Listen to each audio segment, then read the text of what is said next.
Hello everyone, आज मैं बकलावा की रेसिपी लेकर आई हूँ। आज हम बकलावा बनाएंगे इंडियन स्टाइल में। वैसे तो बकलावा ओवन में बनाया जाता है, लेकिन आज हम बनाएंगे बिना ओवन के ये बकलावा।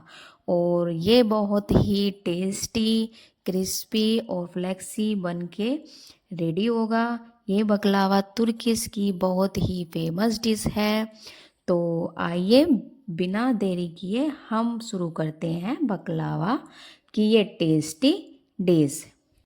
जैसा कि आप देख रहे हैं, देखने में ही ये कितनी क्रंची भी है और जूसी सी भी है और खाने में तो बहुत ही बढ़िया लगती है। तो चलिए दोस्तों, बनाते हैं बकलावा की रेसिपी। सबसे पहले ड्राई फ्रूट्स को ग्राइंड कर लेंगे। यहाँ मैंने लिया है 1/4 कप बादाम, 1/4 कप काजू, 1/4 कप पिस्ता। तो इसको हम कर लेते हैं ग्राइंड। और याद रखना, हमें इसका फाइन पाउडर नहीं बनाना है, हमें इसको सिर्फ दरदरा पीसना है। आप या तो इसको ग्राइंड जार में रोक रोक कर पीस सकते हैं, या फिर आप चॉपर में भी इसको चॉप कर सकते हैं। मतलब आपको ज़्यादा फाइन पाउडर नहीं बनाना है, सिर्फ दरदरा ये होना चाहिए। तो जिस तरह से मैंने यहाँ पर ड्राई फ्रूट्स को दरदरा कर लिया है, अब इसके अंदर हम जो है, इसके अंदर हमें मिलाना है 1/4 कप शुगर पाउडर, ताकि हम जब उसके अंदर इसको भरेंगे तो अंदर से भी एक स्वीटनेस आनी चाहिए। तो मैंने यहाँ पर शुगर मिला लिया है 1/4 कप, और अच्छे से मैं इसको मिक्स करके रख देती हूँ। हमें पहले सभी चीज़ें रेडी करके रख लेनी है, उसके लास्ट में हम और जो चीज़ें हैं वो बाद में करेंगे। तो यहाँ जो था हमारा ये रेडी हो गया है। मैंने यहाँ पर एक बाउल लिया है, जिसके अंदर जो है मैंने 1 कप मिल्क लिया है, और यहाँ मैंने 1/4 कप लिया है घी। आप चाहे तो बटर भी यूज़ कर सकते हैं, बट मैंने यहाँ पर घी यूज़ किया है। 2 पिंच मैंने यहाँ पर किया है बेकिंग पाउडर, और टेस्ट के अकॉर्डिंग मैंने यहाँ पर नमक ऐड किया है। और उसको मैंने अच्छे से मिक्स करने के बाद अब हम इसके अंदर ऐड करेंगे मैदा। यहाँ मैंने चल्ली लिया है, जिसके अंदर मैंने 2 कप के लगभग मैदा लिया है दोस्तों। और 2 कप मैदा लेने के बाद इसको हम अच्छे से मिक्स कर लेते हैं। और जब अच्छे से वो मिक्स हो जाए इस तरह से, तो हम फिर उसको हाथों से मिक्स करेंगे। उसके बाद हम इसमें ऐड करेंगे 1/4 कप अरारोट, मतलब कॉर्नफ्लोर या अरारोट, आप कुछ भी ले सकते हैं। बस ये है कि अरारोट या कॉर्नफ्लोर में से कोई भी एक चीज़ होनी चाहिए। तो यहाँ मैंने 1/4 कप अरारोट यहाँ पर यूज़ किया है। और अब मैं इसको हाथों से अच्छे से एक सॉफ्ट सा डो बना लेती हूँ। यहाँ मैंने एक सॉफ्ट सा डो जो है हमारा बनकर रेडी हो गया है। अब इसको हम रेस्ट के लिए रखेंगे लगभग 20 मिनट के लिए। 20 मिनट बाद ये जो हमारा मैदा का डो होगा वो बहुत ही सॉफ्ट हो जाएगा, और अच्छे से ये हमारी जो चपाती है वो अच्छे से बन पाएगी। तो यहाँ मैंने ये रख दिया है साइड में 20 मिनट के लिए। अब हम कर लेते हैं यहाँ पर चाशनी रेडी। तो यहाँ मैंने एक फ्राई पैन लिया है, जिसके अंदर मैंने 1 कप चीनी ऐड की है, और यहाँ फिर मैंने ऐड किया है आधा चम्मच इलायची पाउडर, और यहाँ फिर मैंने आधा कप किया है पानी का, और आधा नींबू का जूस मैंने यूज़ किया है दोस्तों। नींबू हम इसलिए डालते हैं ताकि जो हमारी चीनी है उसका जो चाशनी होगी वो जमे ना। अब मैंने इसको अच्छे से मिक्स करके गैस ऑन करके रख दिया है पकाने के लिए, और चम्मच से हमें उसको चला लेना है।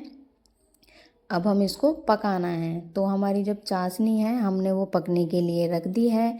जब आपकी चाशनी बन जाएगी तो उसका जो टेक्सचर होगा, जो गाढ़ापन होगा, वो कुछ इस तरह से होगा जैसे कि शहद होता है, जो हनी होता है ना, चिपचिपा, उस तरह से हमें इसका टेक्सचर रखना है।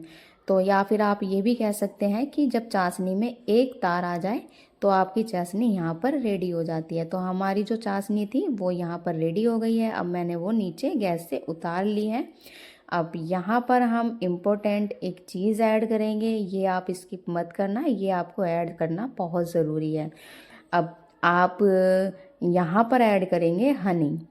हनी आप अगर यहाँ पर ऐड करेंगे तो इसकी जो हमारी चाशनी होगी वो आप जब बकलावा के ऊपर डालेंगे तो आपको टेस्ट जब आप करोगे, जब खाओगे, तो आपका जो चीनी वाला टेस्ट नहीं आएगा, वो आपको हनी वाला ही टेस्ट आएगा। आपको लगेगा ही नहीं कि आपने चाशनी जो है चीनी से बनाकर डाली है। तो हमारी चाशनी हो गई है रेडी। अब हम जो है बना लेते हैं सीट, बकलावा की सीट, जो बहुत ही ट्रांसपेरेंट हमें बनाकर रेडी करनी है। अब मैंने यहाँ किया है आटा डस्ट, आटा भी नहीं कह सकते, आटा और क्या मैदा जो होती है वो लेना है, और मैदे के साथ कॉर्नफ्लोर हमें मिक्स करके रख लेना है, और थोड़ा थोड़ा डस्ट करके हमें हाथों से यहाँ पर उसको इस तरह से खींच खींच कर 5 मिनट के लिए बना लेना है। इससे क्या होगा कि आप जब आटे को यहाँ पर रेडी करेंगे तो जब हम पूड़ियाँ बनाते हैं, जब हम सीट बनाएंगे तो आपकी जो मैदा है वो सिकुड़ेगी नहीं। तो अगर जब आपकी मैदा जो है जो सिकुड़ेगी ही नहीं तो हमारी जो है पूड़ियाँ बनाने में हमें इजी रहेगा। तो यहाँ मैंने इसी तरह से स्ट्रेच करके खींच खींच के उसको 5 मिनट के लिए यहाँ पर एक अच्छा सा डो बना लिया है, जो हमारा बन के 5 मिनट में रेडी हो गया है। उसके बाद मैंने यहाँ पर छोटे छोटे पेड़े बना लिए हैं, और पेड़े बनाने के बाद यहाँ मैंने कॉर्नफ्लोर का आटा जो है कॉर्नफ्लोर डस्ट किया है, और छोटी छोटी यहाँ पर इस तरह से मैंने पूड़ियाँ बना ली हैं, जो हमें सारी पूड़ियाँ एक साथ बनाकर रेडी करके रखनी है। और आपको एक चीज़ याद रखनी है, कॉर्नफ्लोर का जो आटा है वो हमें यहाँ पर ज़्यादा ही यूज़ करना है, मतलब ज़्यादा यूज़ ही करना पड़ेगा, क्योंकि जैसे कि हम एक साथ जब अपनी पूड़ियाँ बेलेंगे तो जो हमारी शीट है वो एक दूसरे से चिपकेगी नहीं। तो ये देखिए दोस्तों, मेरी यहाँ पर लगभग 12 से 13 शीट यहाँ पर बनकर रेडी हुई हैं। पूड़ियाँ जो हैं 12 से 13 बनी हैं। अब सबसे पहले मैं यहाँ पर 6 पूड़ियाँ ले लेती हूँ, और मैंने यहाँ पर आधी पूड़ियाँ रख दी हैं, और इनमें से मैंने 6 पूड़ियाँ एक दूसरे के ऊपर इसी तरह से आटा लगा के एक दूसरे पर रख दी है। जिस तरह से मैं यहाँ पर कर रही हूँ आप इसी तरह से करेंगे। तो आटा लगाते जाना है और एक के ऊपर एक पूड़ियाँ रखते जाना है। तो आप जब एक ही बार में इतनी सारी सीट रेडी करेंगे तो आपको कोई प्रॉब्लम भी नहीं होगी। और सिंगल सीट की हमारी जो है सीट अच्छी नहीं बन पाती है, ट्रांसपेरेंट नहीं हो पाती है। जब आप एक दूसरे के साथ इस तरह से सीट बनाएंगे तो आपकी जो सीट है वो बहुत ही पतली बनकर रेडी होगी। और बीच बीच में क्या करना है, आपको बीच बीच में आपको आटा डस्ट करते रहना है, ताकि सीट जो है हमारी चिपके ना। तो मैंने यहाँ पर देखो रोटियों के आकार की यहाँ पर बना ली है, और उसके बाद मैंने फिर से आटा डस्ट किया है। आटा लगाने के बाद फिर से मैंने उसको अच्छे से बेल लिया है। तो इसी तरह से हमें आटे लगाते जाना है और इसको बेलते जाना है। जितनी आपसे हो सके उतनी सीट आपको बड़ी करनी है, जितनी आप इसको पतली रखेंगे उतनी ही अच्छी सीट आपकी बनकर रेडी होगी। ये देखिए दोस्तों, मैंने यहाँ पर आटा लगा लगा के जब सीट बनाई है तो देखो कितनी थिन ये हमारी सीट बनकर रेडी हुई है, एकदम पतली, और इतनी इजीली हमारी ये सीट बन गई है। ट्रांसपेरेंट भी है, तो हमें यहाँ पर जो है सीट छुटाने में भी कोई प्रॉब्लम नहीं हुई है, क्योंकि हम जो है आटा जो डस्ट कर रहे थे उससे जो है हमारी सीट इजीली एक दूसरे से अलग हो रही थी। तो यहाँ जो है हमारी सीट बनकर रेडी हो गई है दोस्तों। यहाँ मैंने सभी सीटों को बनाकर एक साथ रख लिया है। पहले मैंने 6 पूड़ियों की सीट बनाई थी, और उसके बाद जो बाकी बची थी मेरी 7 सीट, उसकी भी मैंने यहाँ पर इसी तरह से सीट बनाकर रेडी कर लिया है, और सबको कर दिया है यहाँ मैंने अलग अलग। आप जब इसको बनाएंगे दोस्तों आपको थोड़ी मेहनत तो करनी पड़ेगी, बट जो है आपका जो बकलावा है वो बहुत ही टेस्टी बनकर रेडी होगा। इतने में अपनी सीट ये इस तरह से अलग अलग करती हूँ। आप मेरे चैनल को सब्सक्राइब कीजिए, लाइक कीजिए, और आपको मेरी वीडियो कैसी लगती है दोस्तों आप वो कमेंट भी कीजिए। इससे जो है मुझे पता भी चलेगा कि आप लोगों को मेरी वीडियो कैसी लग रही है। तो यहाँ जो है मैंने देखिए दोस्तों सारी सीट, मैंने यहाँ पर एक सीट ली है जिसके ऊपर मैंने बटर लगाकर अच्छे से ड्राई फ्रूट्स यहाँ पर डाल दिए हैं चारों तरफ, और उनको इस तरह से रोल कर दिया है। चलिए दोस्तों, मैं आपको एक बार फिर बता देती हूँ। हमें इस तरह से मक्खन लगाना है, पूरी शीट पर अच्छे से मक्खन लगाना है, और जो हमने ड्राई फ्रूट जो है किए थे दरदरे उसको हमें इस तरह से फैला लेना है। आप चाहे तो ज़्यादा ड्राई फ्रूट भी यूज़ कर सकते हैं, कम भी यूज़ कर सकते हैं। मैंने ठीक ठीक यूज़ किया है, मतलब ज़्यादा नहीं, क्योंकि मैं रोल वाले बना रही थी ये बकलावा, तो इस वजह से मैंने ज़्यादा ड्राई फ्रूट अंदर यूज़ नहीं किए हैं।